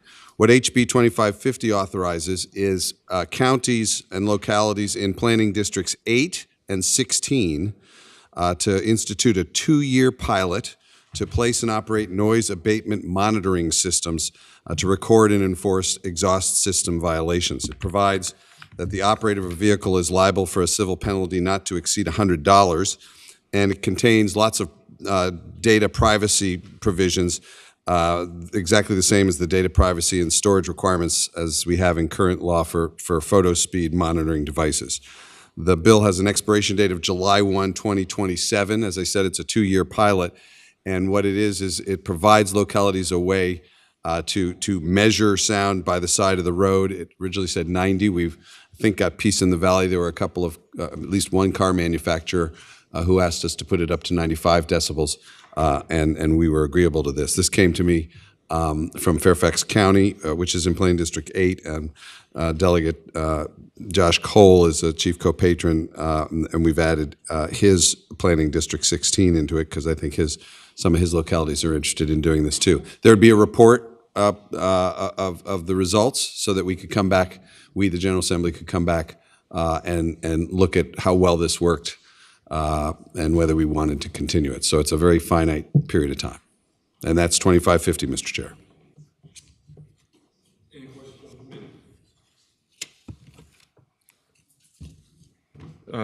No. I'll speak to the bill at the appropriate time. Okay. Anyone here to speak in support?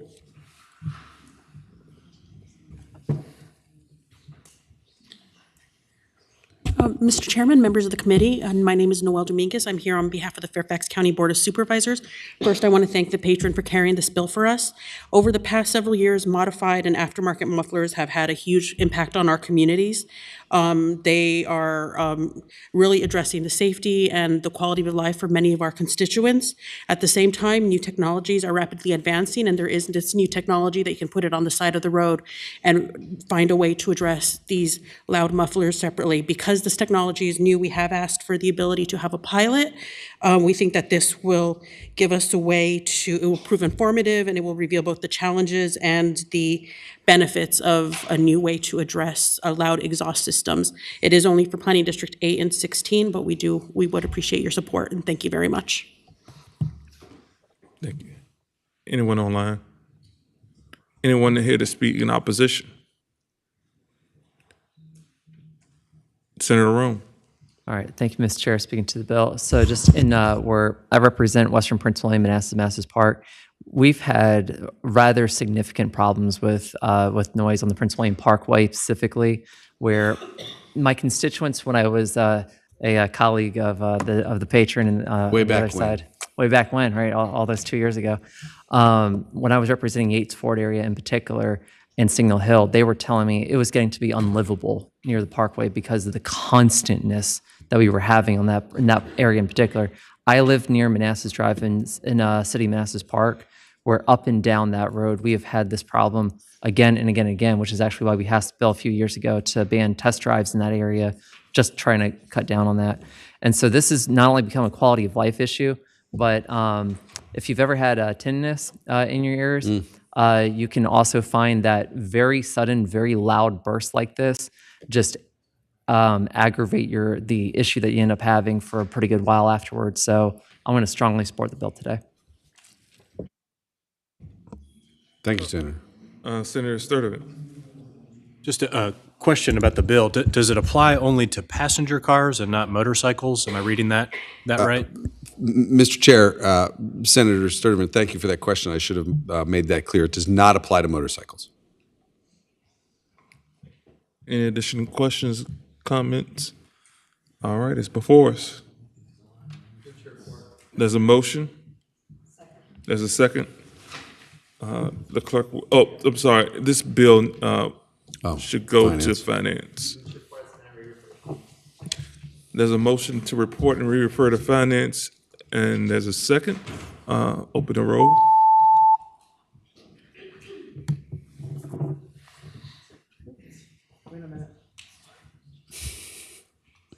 Ayes 7, no 7, abstentions 1. Ayes 7, no 7, extensions 1. Bill fails to report. Thank you, Mr. Chair, members of the committee.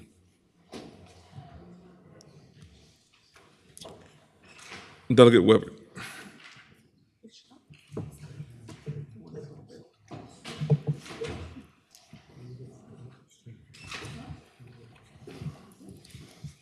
Thank you, Mr. Chair.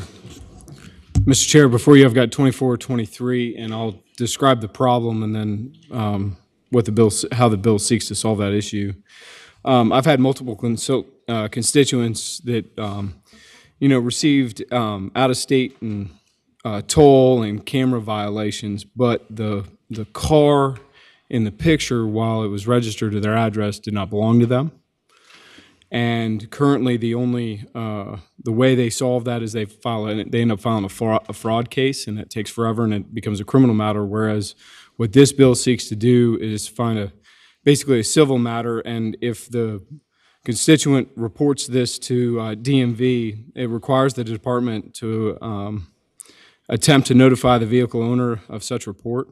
and then the DMV can conduct a search report of the National Change of Address System, and provides that if the bill basically says if the department's unable to identify the correct address for that vehicle, then the department may then revoke the registration card, and license plates of the vehicle.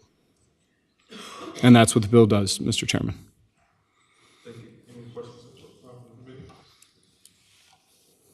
Anyone here to speak in support? Anyone here to speak in opposition? Back to the committee.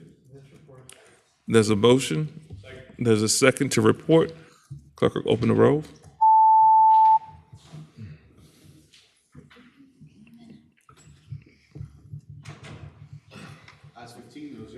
Ayes 15, no zero. The motion passes. Thank you, Mr. Chair.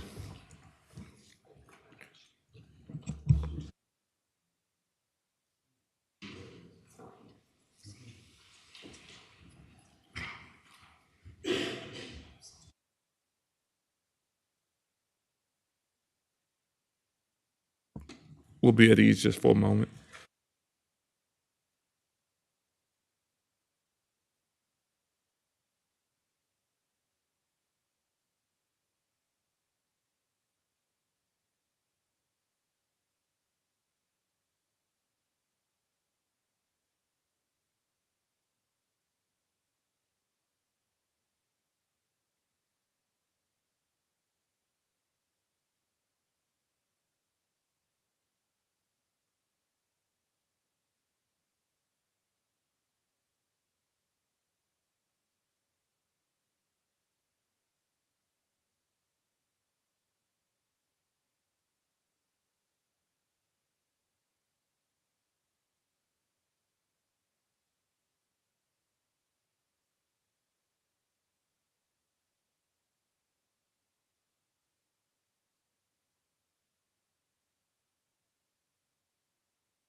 All right, we have Delegate Munden King before us.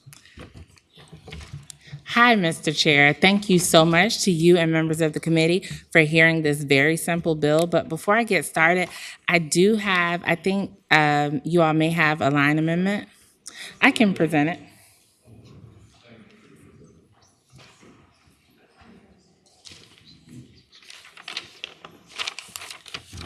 So on line number 11, after one, that the state strike, I would like to replace the Emergency Medical Services Advisory Board with the Board of Health.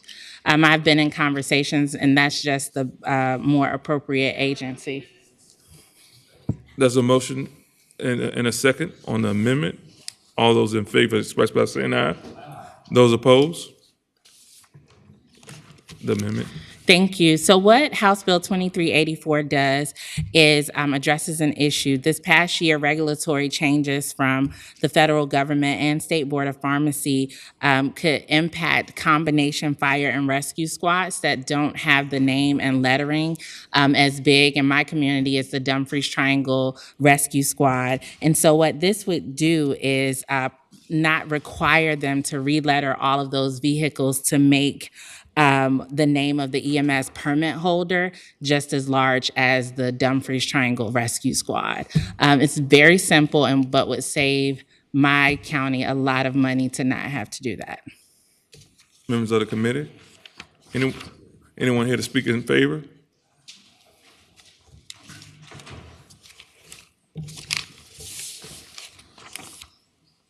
Hello, Mr. Chairman. Devin Cabot with Two Capitals Consulting on behalf of Prince William County. We asked for this piece of legislation and thank the delegate for bringing it forward. We support. Anyone here to speak in opposition?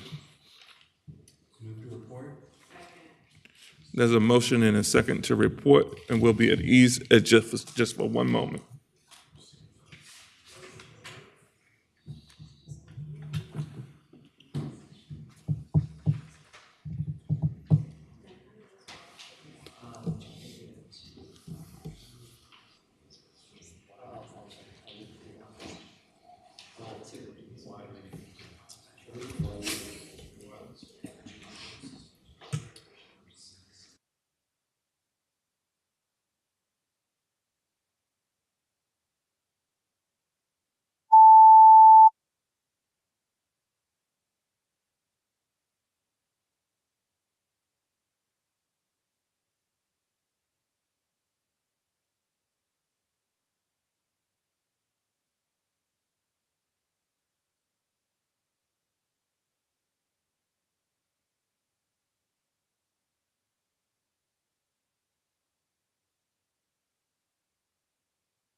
No motions?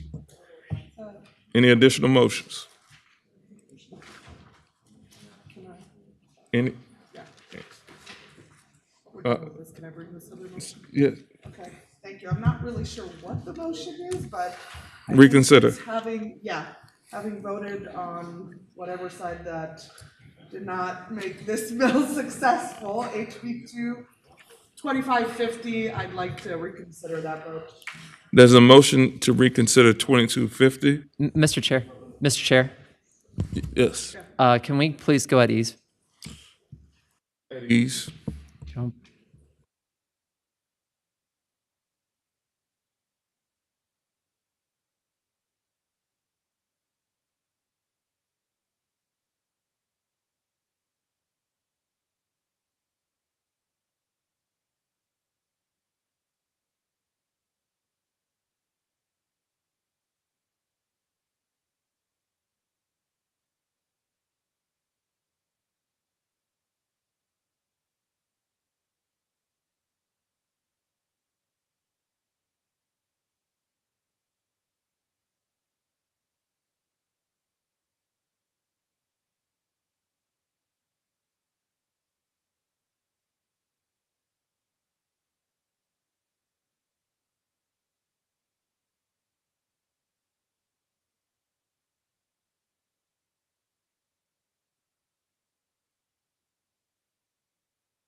Mr. Chairman.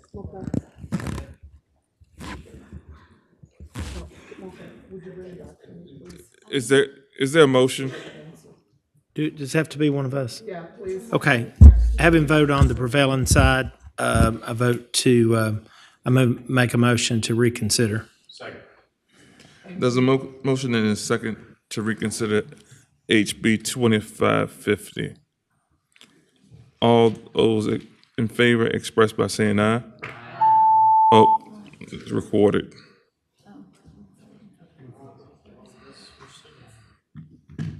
No, it's the right bill. Ayes 11, no zero. That's the bill that.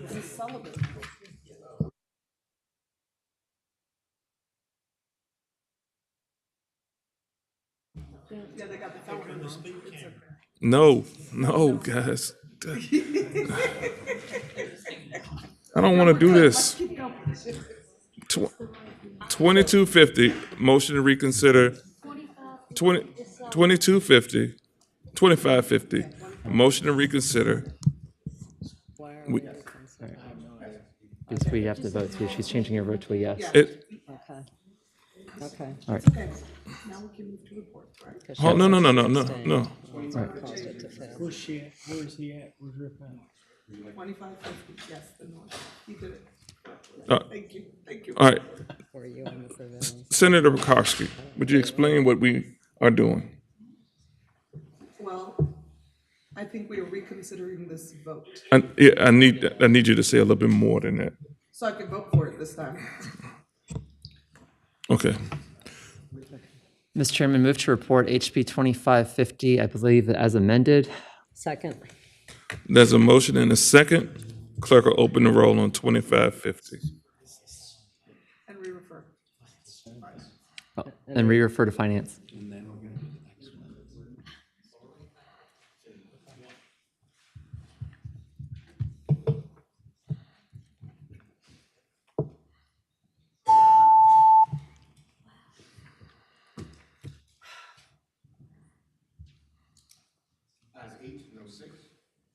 As 806, bill is referred to finance.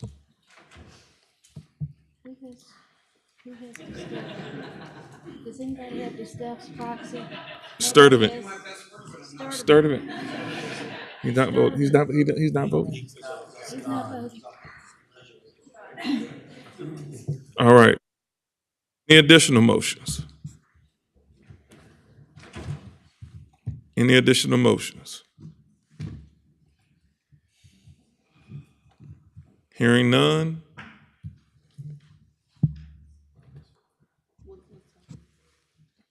Hearing. Can we go at ease? Just, no, we're not? At ease.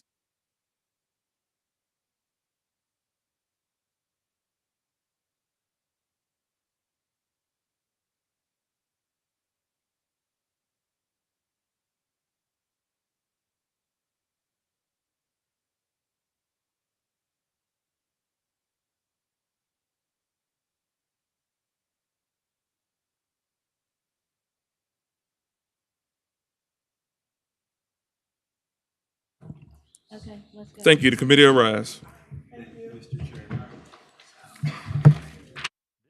The Senate of Virginia, Richmond, Virginia.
Senate Committee Room, B 306.